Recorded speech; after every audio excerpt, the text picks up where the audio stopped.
Y el día de hoy les vamos a hablar de los métodos de sugestión.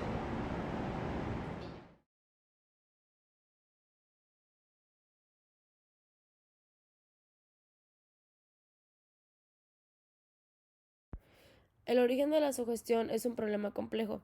Como posicionamiento previo de pretendida neutralidad, debemos señalar que, en principio, la sugestión, como la retórica, no tiene por qué ser positiva o negativa. Se trata de una herramienta que depende del uso. Cabe aplicar la sugestión al proceso de aprendizaje o al ámbito psicoterapéutico, y en ambos casos puede cumplir un papel extraordinariamente positivo. Pero sin menoscabo ni negación de lo anterior, es posible también un uso pernicioso y manipulador tanto de la sugestión individual como de la colectiva. En este caso, los ejemplos podrían ir desde la publicidad engañosa a la manipulación sugestiva de los grandes movimientos de masas propias de algunos sistemas totalitarios.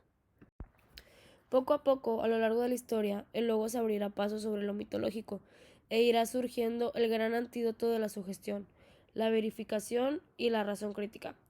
Por eso, Descartes recomienda no admitir como verdadera cosa alguna como no supiese con evidencia que lo es. La sugestión de un acto inicial próximo a la imposición por la fuerza física se había ido transformando en palabras mágicas pero cargadas de influencia. A partir de entonces, los magos, hechiceros o chamanes se arrogan un poder que los singulariza y les permite manipular sugestivamente al grupo. Y así ya podemos empezar a sistematizar algunos términos clave en la génesis evolutiva del proceso, como lo son el poder, la agresividad ritualizada, el miedo, el sometimiento, la imposición, la figura de autoridad, la magia, la verbalización y la manipulación, y todo esto va a dar como resultado la sugestión. El primero en destacar el papel terapéutico de la sugestión fue Libaud, en un libro que publicó en 1886 titulado Sobre el sueño y estados análogos, en el que definió la sugestión como acto por el que una idea es introducida en el cerebro y aceptada por éste. Y posteriormente, ya con Bernheim, se editó su tratado sobre la sugestión, que supuso el definitivo despegue de la sugestión y del hipnotismo científico. Lo sugestivo se manifiesta así en la vida con las innumerables influencias de las que muchas veces no podemos ser conscientes.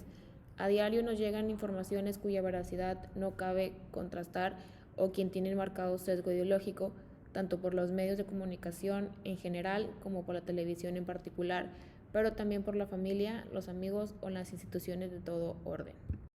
Esto va a influir en nuestra esfera económica de qué debemos comprar, la cognitiva, sobre qué debemos pensar y cómo debemos actuar en nuestra conducta social. A la vista de esto, cabe suponer que gran parte de las sugestiones sirvan al A la vista de eso, cabe suponer que gran parte de las sugestiones sirvan a intereses de poder cuya finalidad sea no solo el consumo, sino la acomodación pasiva, el control social y de pensamiento e incluso el sometimiento.